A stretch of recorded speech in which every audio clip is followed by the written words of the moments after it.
Kaydet. Okay. Hello, everybody. First, I want to say hi to everybody in Los Angeles, and thank you for attending to today's this panel discussion. I know this year I'm not there with you, and I want to start also to thank to everybody in organization of Istanbul Armenians, and also I want to commemorate Edwin Ahbarik, as you all know him, Edwin Minasyan. Thanks to him, I was introduced to you, and thanks to him, we are today continuing our job and thanks to him, we started to commemorate every year Hrant Dink in 19th of January and so on. So today we're going to talk about an interesting topic. I hope it will be interesting for you all. That I also had the honor to have guests, these young academicians, activists, let me say like that, in my show, in my TV show Gamuch, as you all know. I know that you all know, in Los Angeles. So let's start without taking more time. So today we're going to talk about 19th January generation. We're going to talk about what is it and how they conducted, these two young people, they conducted this research and reported. And let me introduce them. First of all, Cihan Erdal. He's from Carleton University.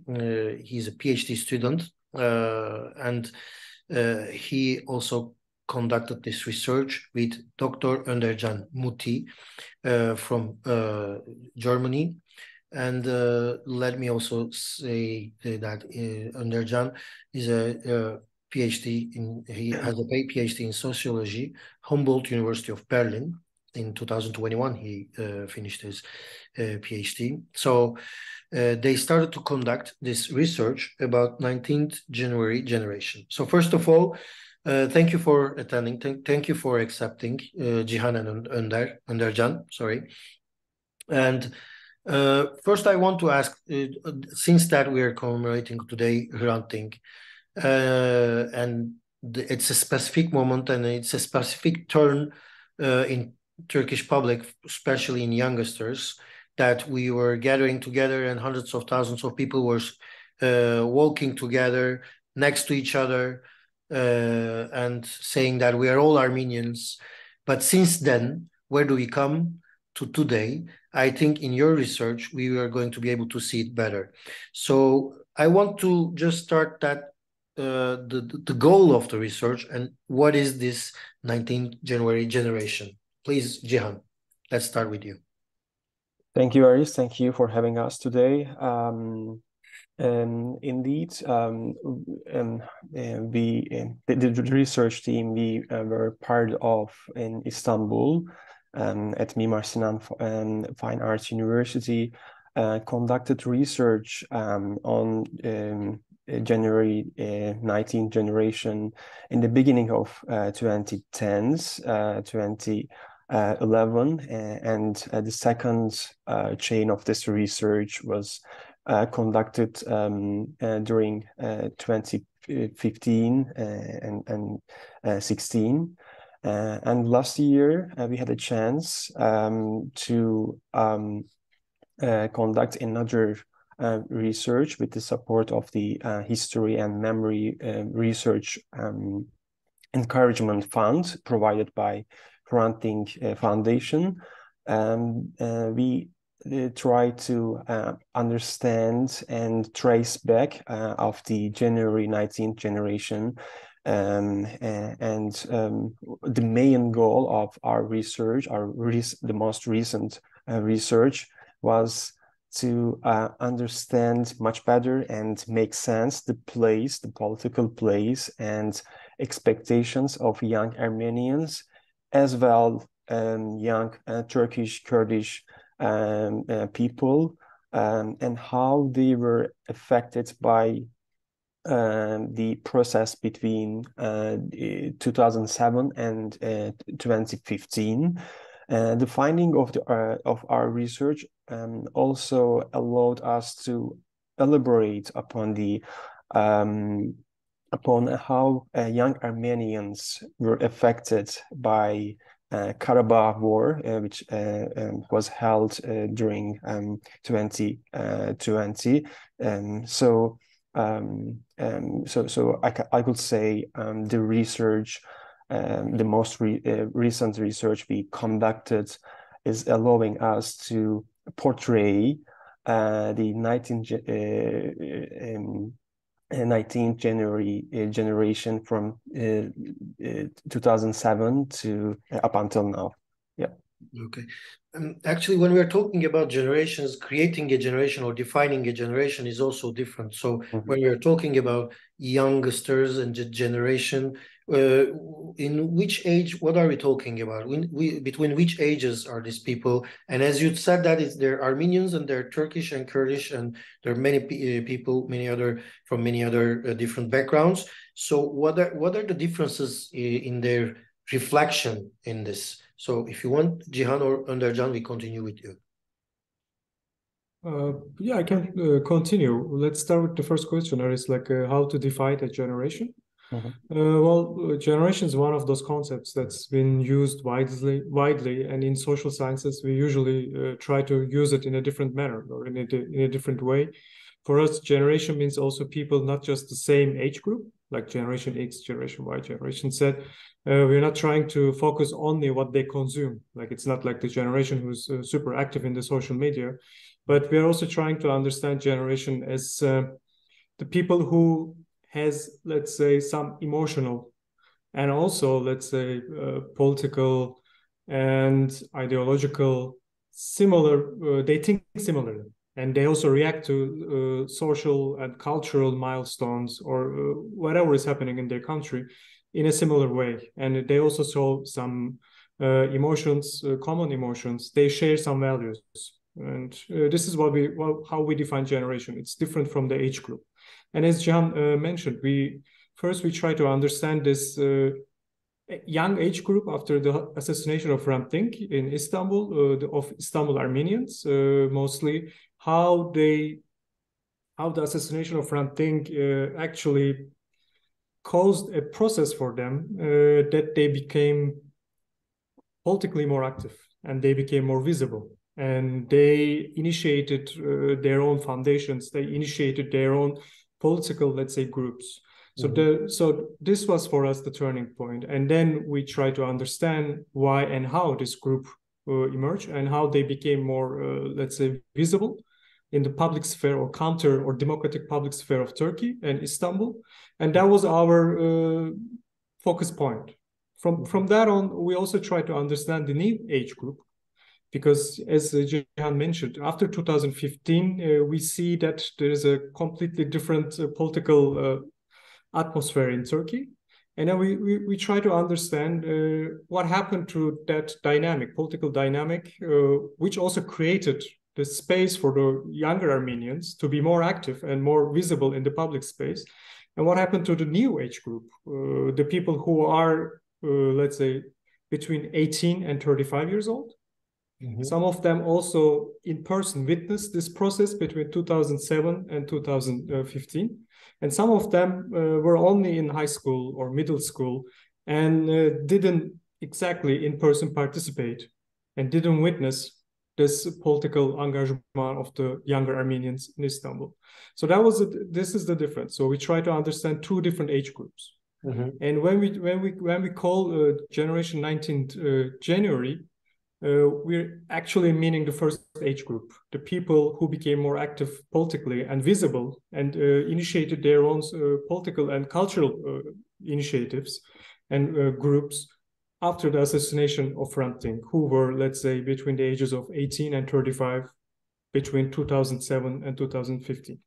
And the second group, also Cihan mentioned, is the people, in this second research, we also try to understand what is the heritage, or let's say, how is the memory of Hrant Dink himself as a person, as a political figure, as an important figure for the Turkish society, but also for the, let's say, Turkish counter memory.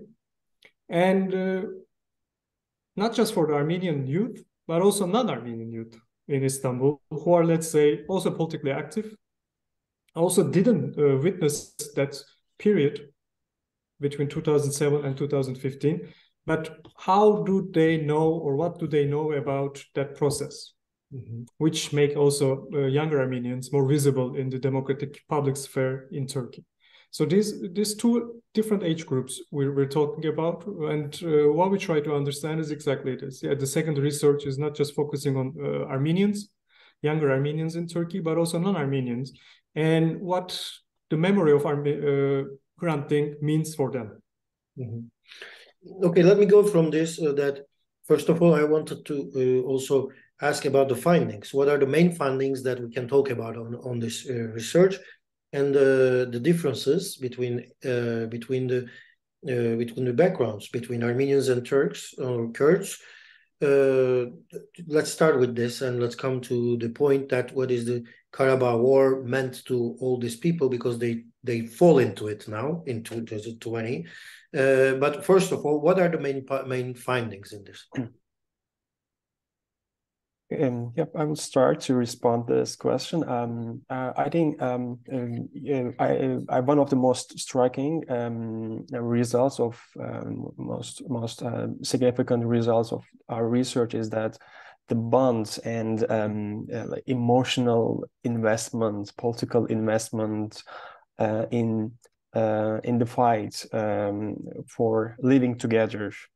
And creating the coalitional spaces in Turkey established between that Armenian youth and other youth from Turkey, between Armenian youth and the majority of the democratic society have been seriously damaged because young people's narratives in our research demonstrate that during the conflicts in 2020 and afterwards, they felt the majority of Turkish society's support for war, and they felt the majority's alignment with Azerbaijan, and this has caused a deep fear and a sense of deep fear and anxiety among Turkish Armenian youth.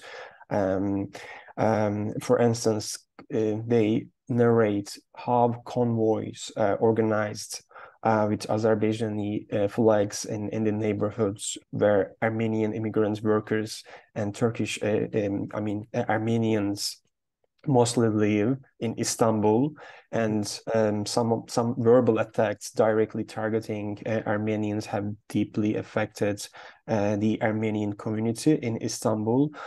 So they had a series of bad memories, and one of the participants were telling us that it was very difficult to overcome those memories of like massacres, genocides, persecutions.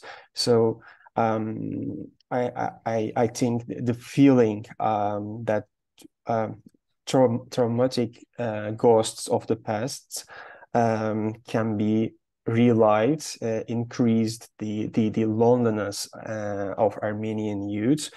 And another participant in our research reminded us that, like, she said all of these events since 2020 reminded them that they were the other of the other. They felt themselves the other of the other. So but the second, the most important finding of our research, I think, what was the more disappointing the most to young Armenians, it was the silence of those in regards to the Karabakh War.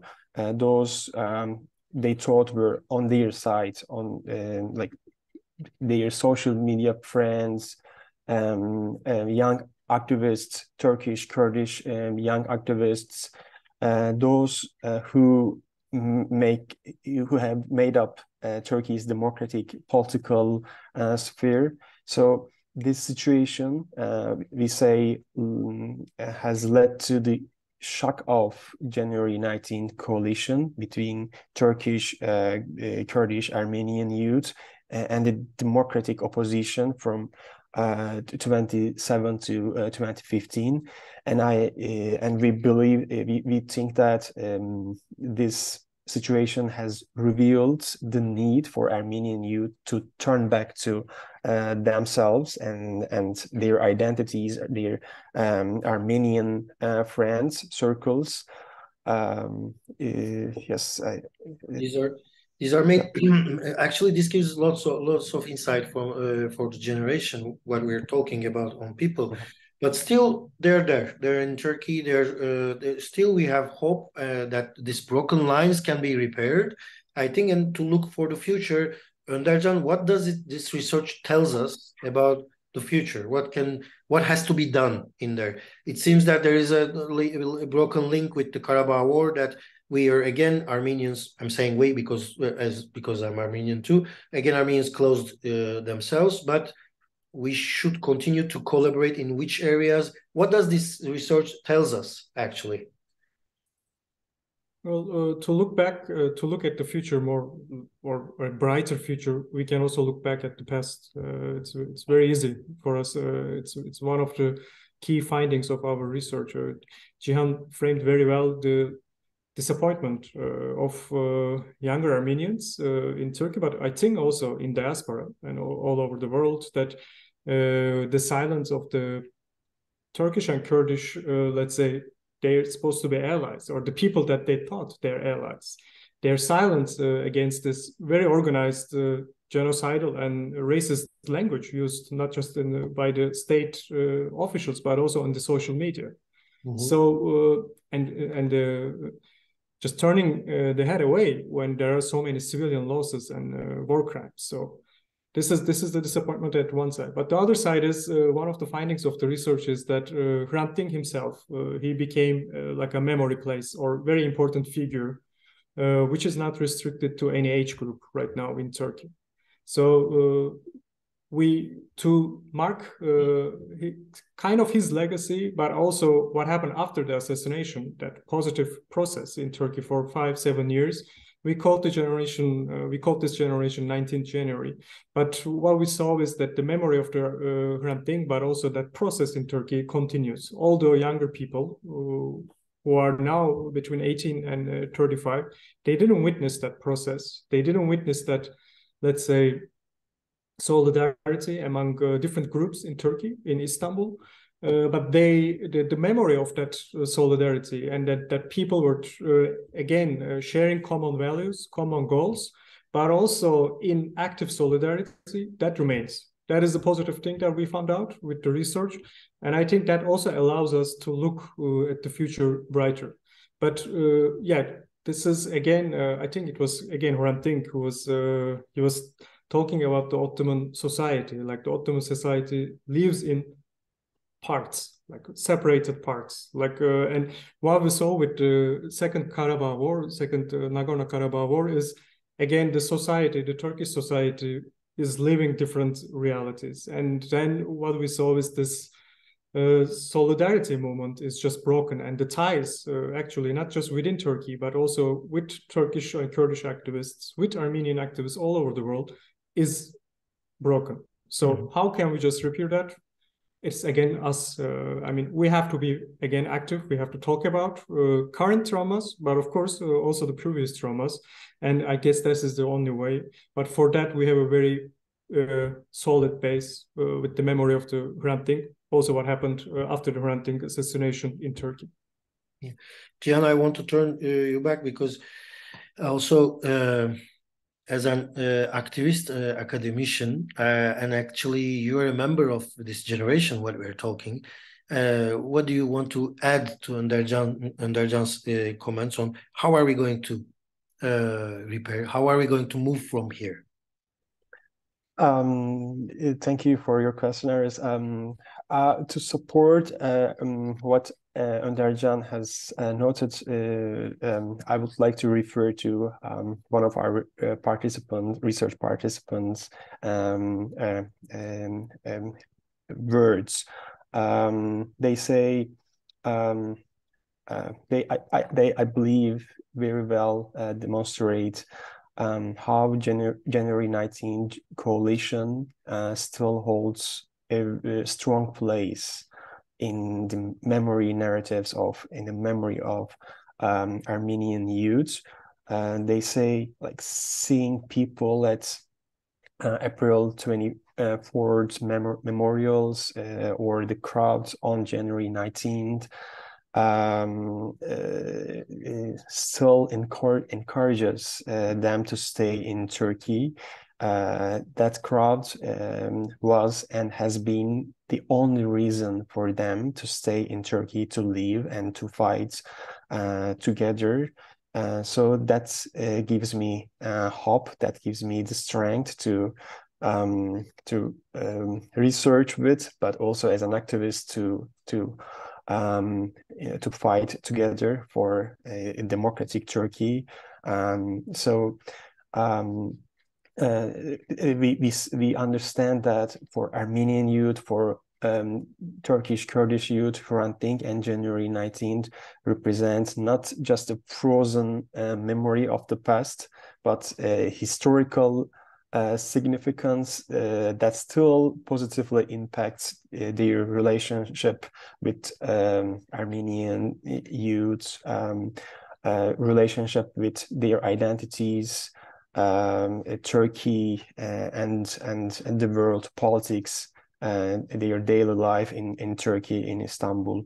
So this is really important. This was really important for us to witness, to feel, to have conversation about.